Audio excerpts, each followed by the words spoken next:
الثالثة ومكروهات من ناحية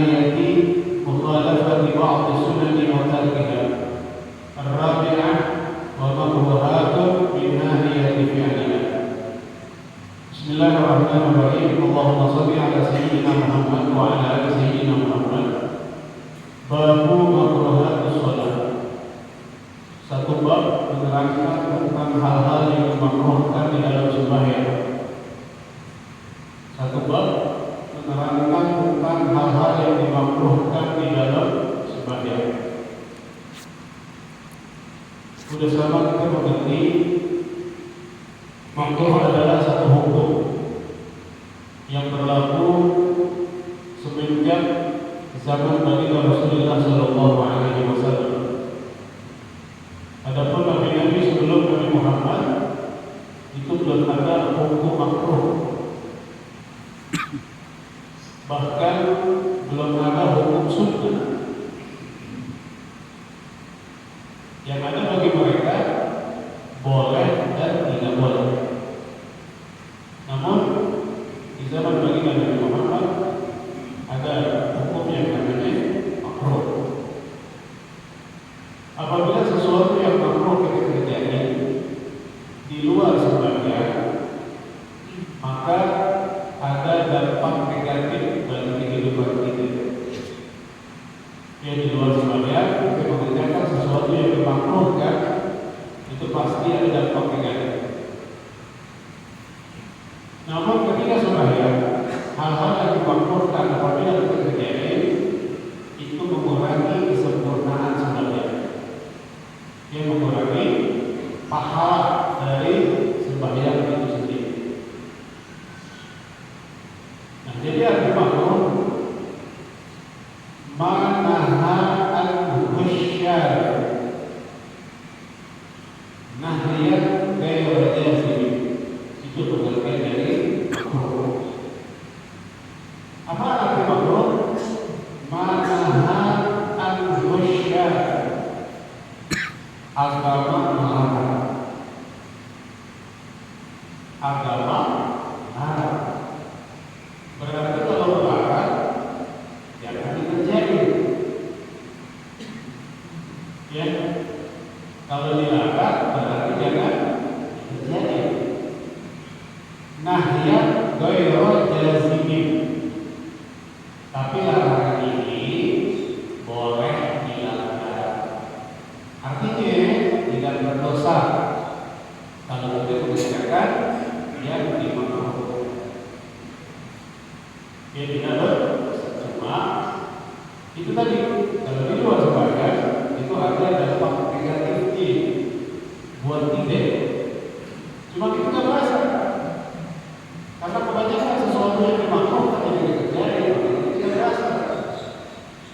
Apalagi yang haram-haram juga banyak yang terjadi.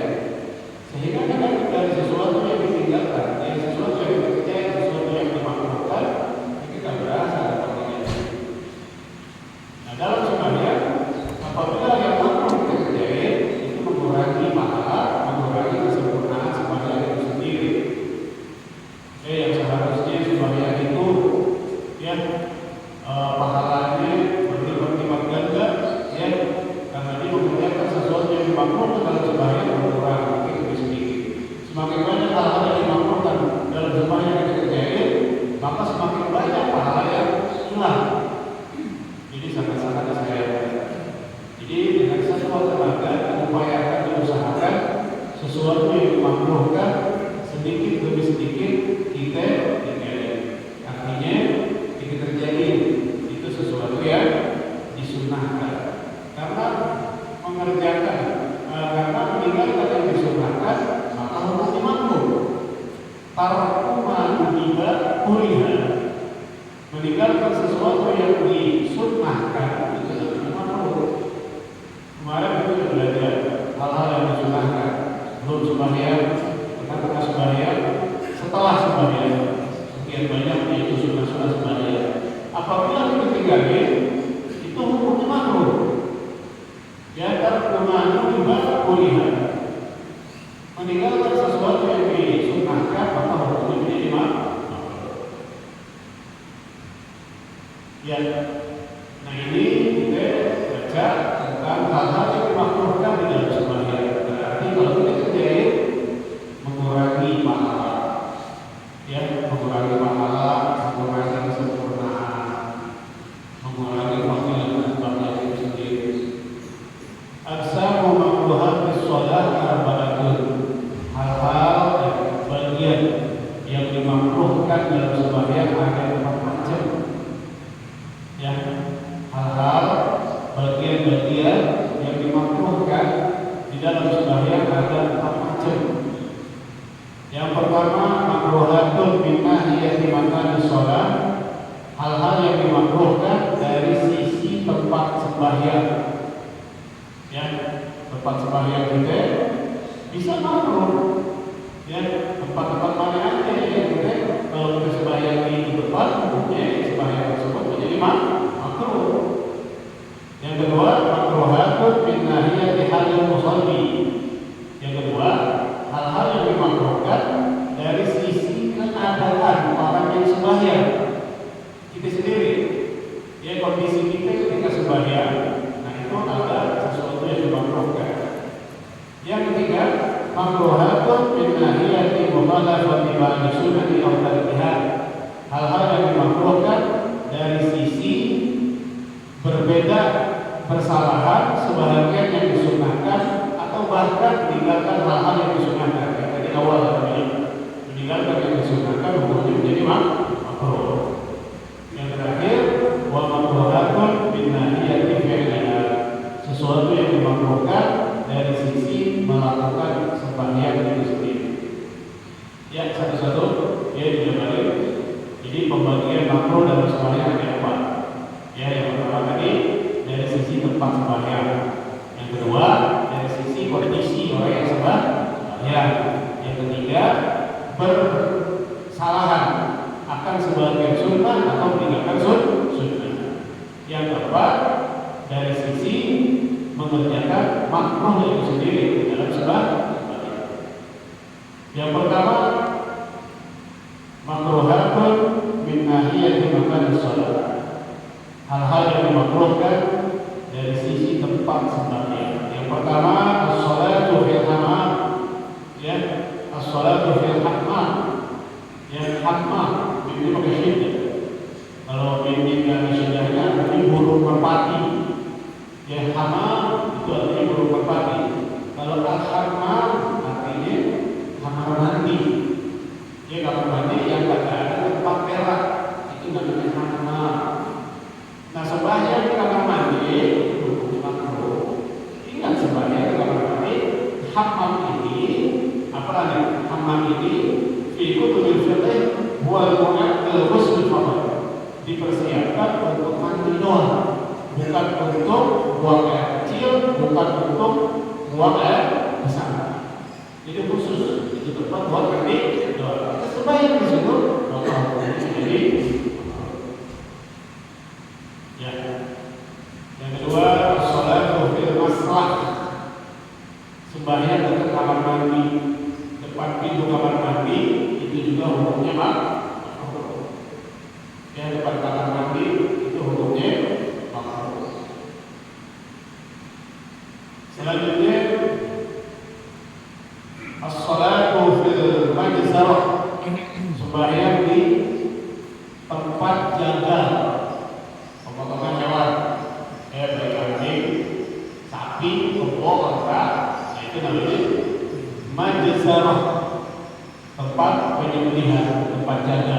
Nah, itu hukumnya kecuali tempat jaga itu dikhususkan dengan sholat masjid yang dikhususkan untuk itu jadi makruh.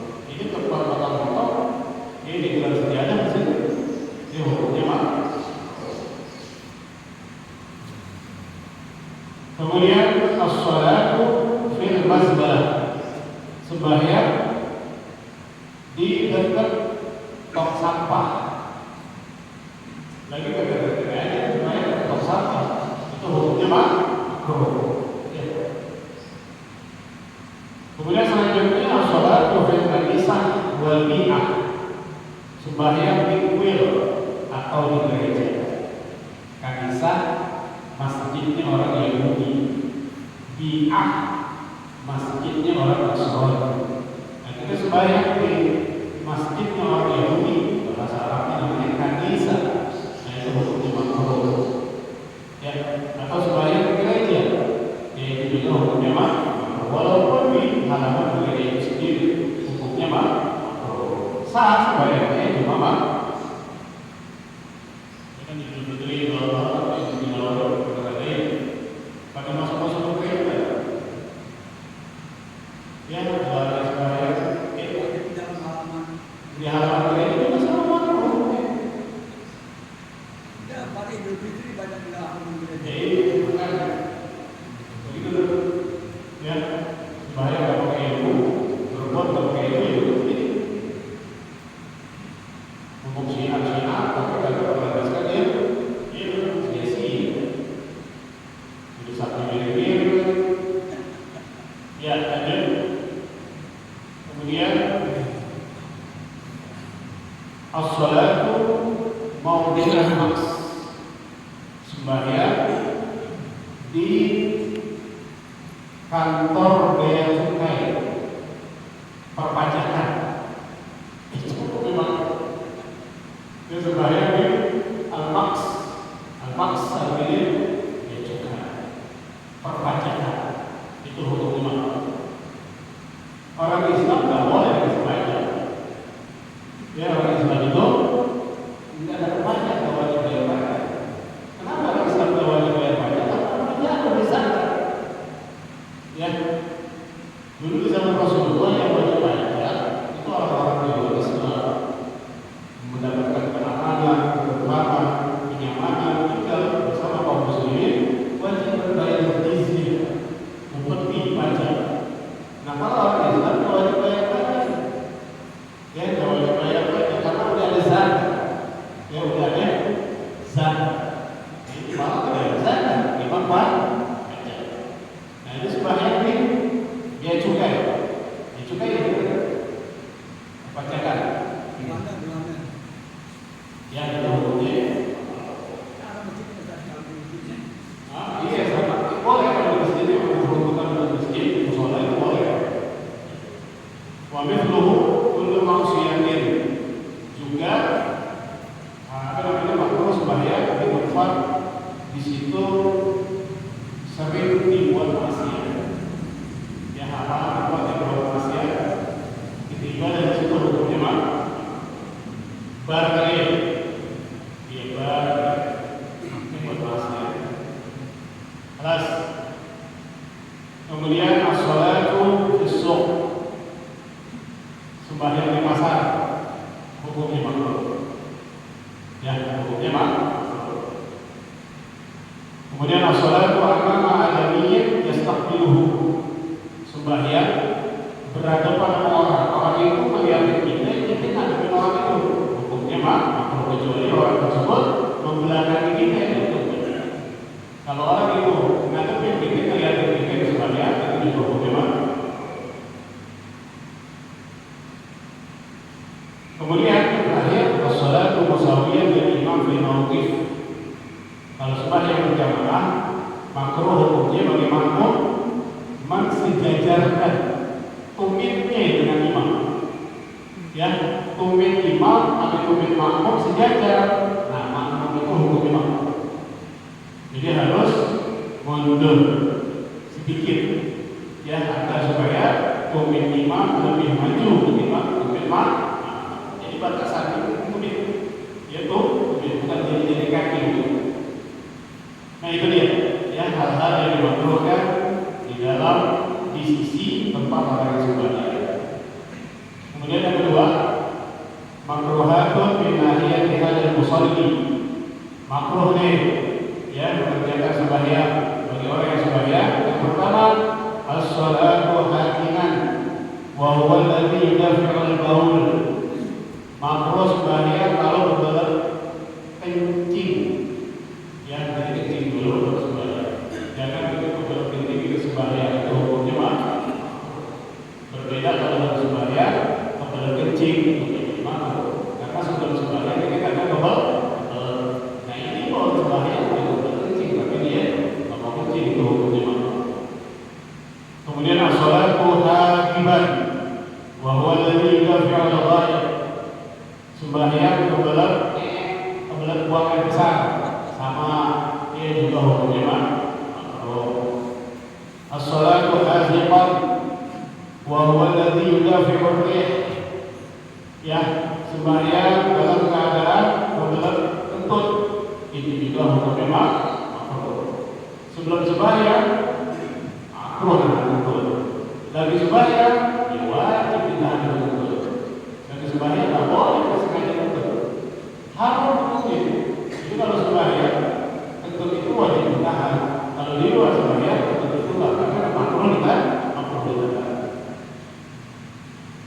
Kemudian as-salatu hadiman wa huwa alladhi yudafi'u al-bawl wal ghaib. Ini lebih parah lagi. Sembahyang berbelat darah, berbelat kencing. Nah itu kayak itu betul-betul dia sebab.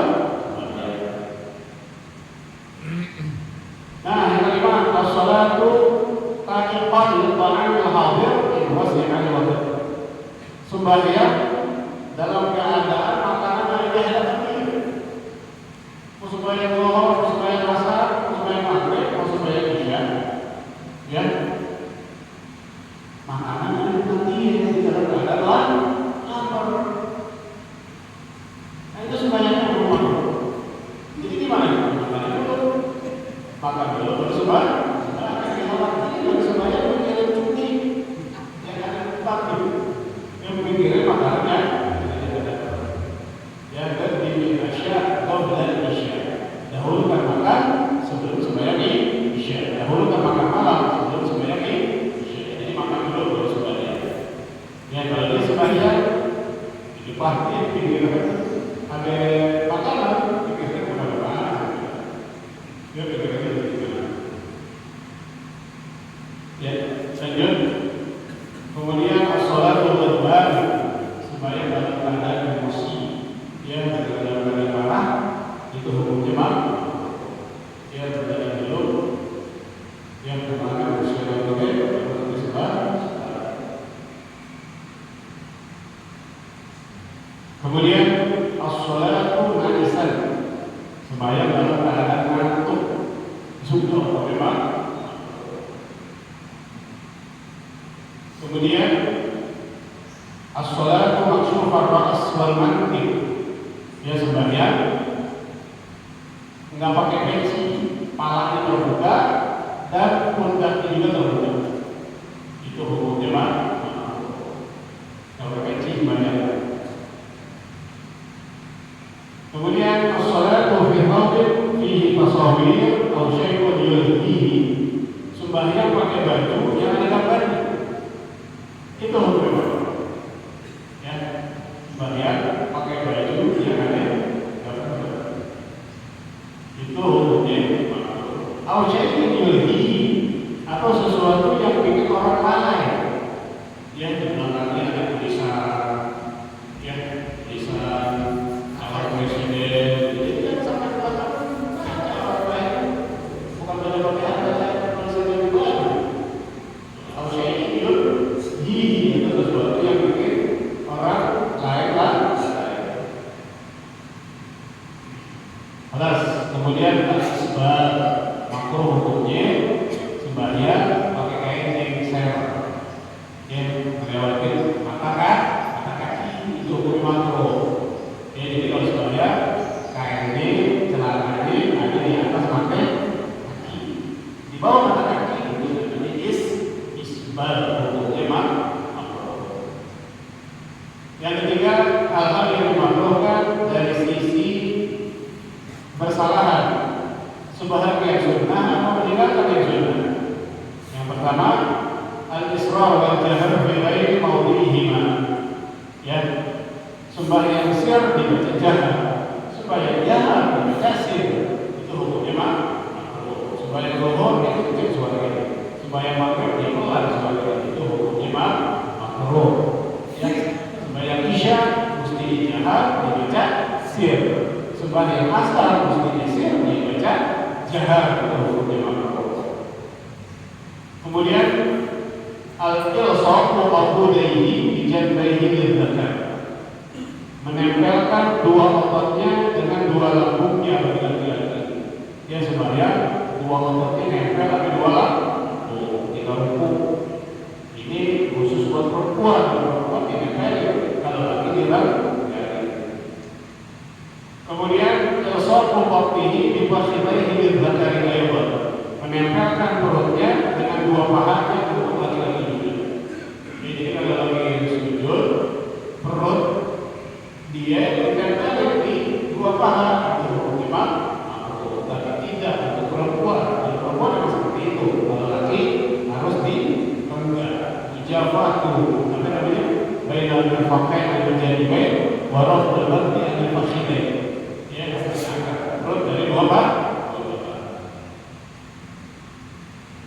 Kemudian al-jahru khalfal imam bila ilahi. Makmum makruh hukumnya membaca jahar. Ya, dia jadi makmum baca pakai hati kenceng. Padahal dia jadi makmum baca pakai hati jahar, baca surahnya jahar, itu hukumnya makmum. Selanjutnya itu adalah tasyahhud awal, memanjangkan tahiyat yang pertama. Dia baca tahiyat yang pertama sampai Allahumma sholli ala sayyidina Muhammad, udah habis. Jangan pakai wa ala ali sayyidina Muhammad. Dia pakai wa ala ali sayyidina Muhammad itu berarti memanjangkan tasyahhud awal. Dia makruh. Jadi tahiyat yang pertama dia baca tahiyat sampai Allahumma sholli ala sayyidina Muhammad. Adapun wa ala ali sayyidina Muhammad itu tidak disunnahkan ketika tasyahhud awal. Wa doa ba'dahu, ya dia juga doa. Tasyahhud awal pakai doa Rabbana atina fid dunya, itu memang.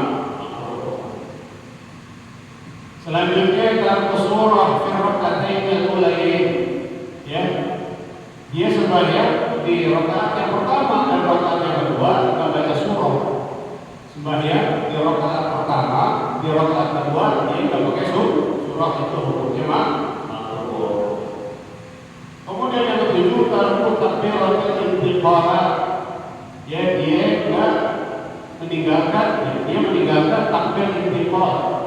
Dia dari diri ke rukuk, dari rukuk ke i'tidal, dari i'tidal ke sujud, dari sujud ke duduk di antara dua sujud, itu namanya takbir intiqal. Dia tak baca, hukumnya makruh. Kemudian tarku adhkarul rukuk wal i'tidal wal sujud wal julus baina sajdatain. Dia lagi rukuk, lagi i'tidal, lagi sujud, lagi duduk di antara dua sujud, dia tak baca zikir yang dari Rasulullah. Dia baca subhana rabbiyal azim wa bihamdihi, dia baca rabbana lakal hamdu, dia baca rabbil ghfirli warhamni wajburni. Dia tidak baca, itu hukumnya makruh. Selanjutnya dalam doa di tasyahhud akhir. Ya, ketika tasyahhud akhir dia enggak baca doa. Ya, dibacanya cuma sampai sholawat doa. Allahumma sholli ala sayyidina Muhammad wa ala ali sayyidina Muhammad langsung tanpa doa, itu hukumnya makruh. Kemudian ada sujud ala al-anfi. Berarti ini juga ya, sujud hidung kita kadang-kadang bertekanan, itu juga hukumnya makruh. Ya. Jadi kalau sujud hidung kita nempelin juga. Gimana? Sejadah.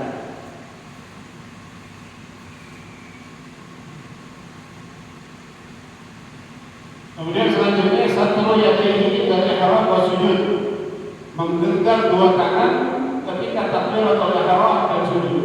Takbiratul ihram begini, Allah, tangannya begini. Sujud juga begini.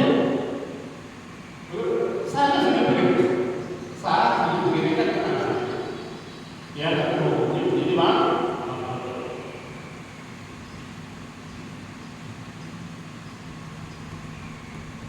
Kemudian ada tafidat fi salamihi bi sur'atin kal bifatih ta'lam. Di dalam menoleh salam kan menoleh ke kanan. Salam pertama ke kanan, salam yang kedua ke kiri. Dia nolehnya dengan cepat. Itu hukumnya makruh. Kal bifatih ta'lam, seperti menolehnya usah. Itu hukumnya makruh.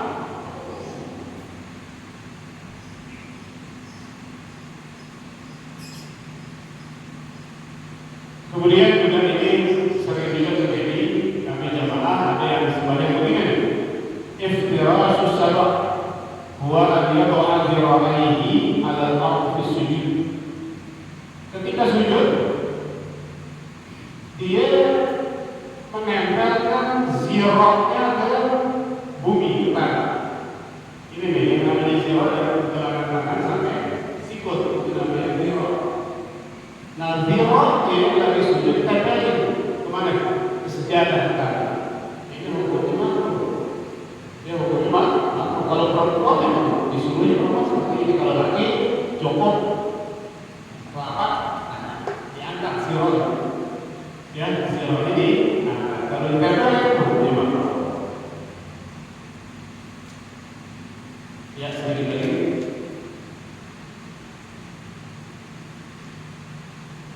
Ya, sedikit lagi. Yang keempat, hal-hal yang dimakruhkan di dalam melakukan hal yang dimakruhkan. Ini hukum makruh di dalam ketika itu kesembahyang. Apa aja raful basar ila sama kesembahyang, ya, memandang ke langit, ya, karena sedikit bersujud kesembahyang dari langit.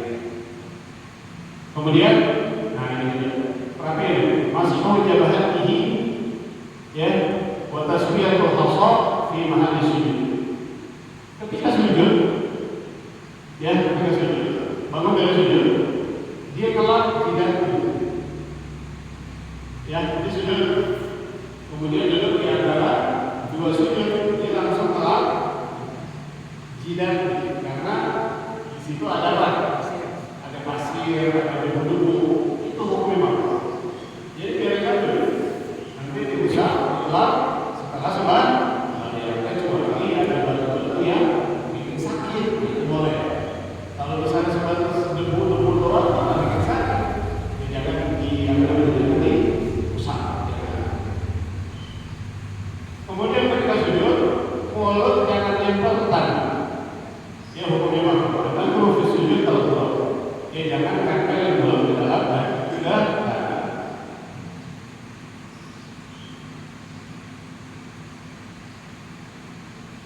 Selanjutnya al-tifat biwajhi ghairi hajati. Jadi sebaliknya jangan nengok ke kanan, nengok ke kiri, ya hukumnya makruh. Jadi juga dalam sebaliknya, ya nengok ke kanan, nengok ke kiri, ya nggak jadi hukumnya menjadi makruh. Selanjutnya al-husmu fi ghairi masjid. Sembahyang di luar masjid menunda. Dia menunda dari sembahyang, menunda sembahyang di luar masjid. Di luar masjid di rumah, di takmir, di lapangan, itu hukumnya makruh. Bagaimana kalau di masjid? Hukumnya haram. Ya kalau sembahyang di masjid dia menunda, hukumnya haram. Sering kita habis makan, ya ada sisa-sisa makanan, sisa-sisa makanan digigit. Ketika kita sembahyang, kita mainin lidah kita untuk nyongkel-nyongkel makanan digigit. Kadang-kadang keluar, itu nggak boleh dikeluarin. Dia nggak boleh begitu itu boleh, itu namanya meludah. Di masjid itu punya haram. Jadi taruhnya di bibir, tempelnya di bibir. Nanti setelah sembahyang, ambil sisa-sisa makanan yang dibuang di masjid dari sembahyang hukumnya haram.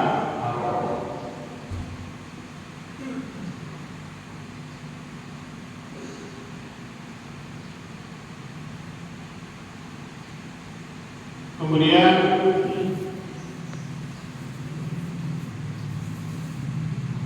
at-tasbih lil asabi, yang sedapat dia dalam sembahyang, dia mengajak diri dia, diajak diri harus begini, sembahyang begini, itu hukumnya makruh.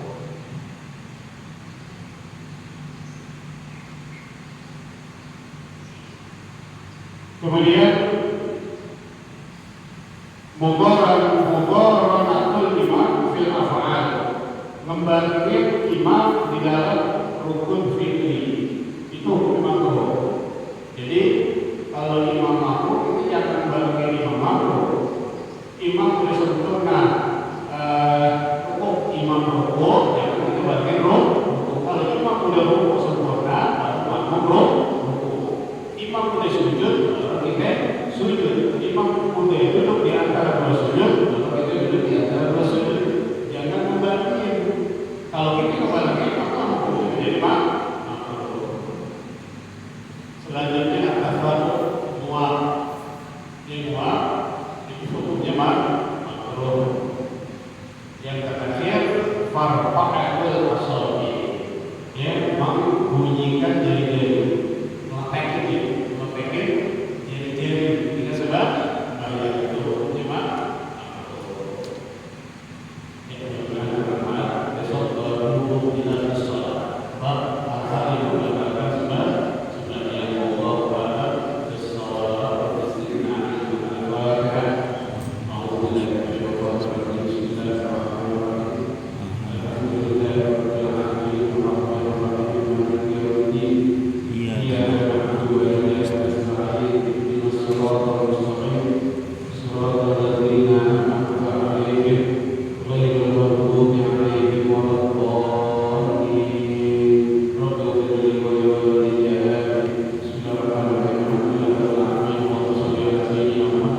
Wa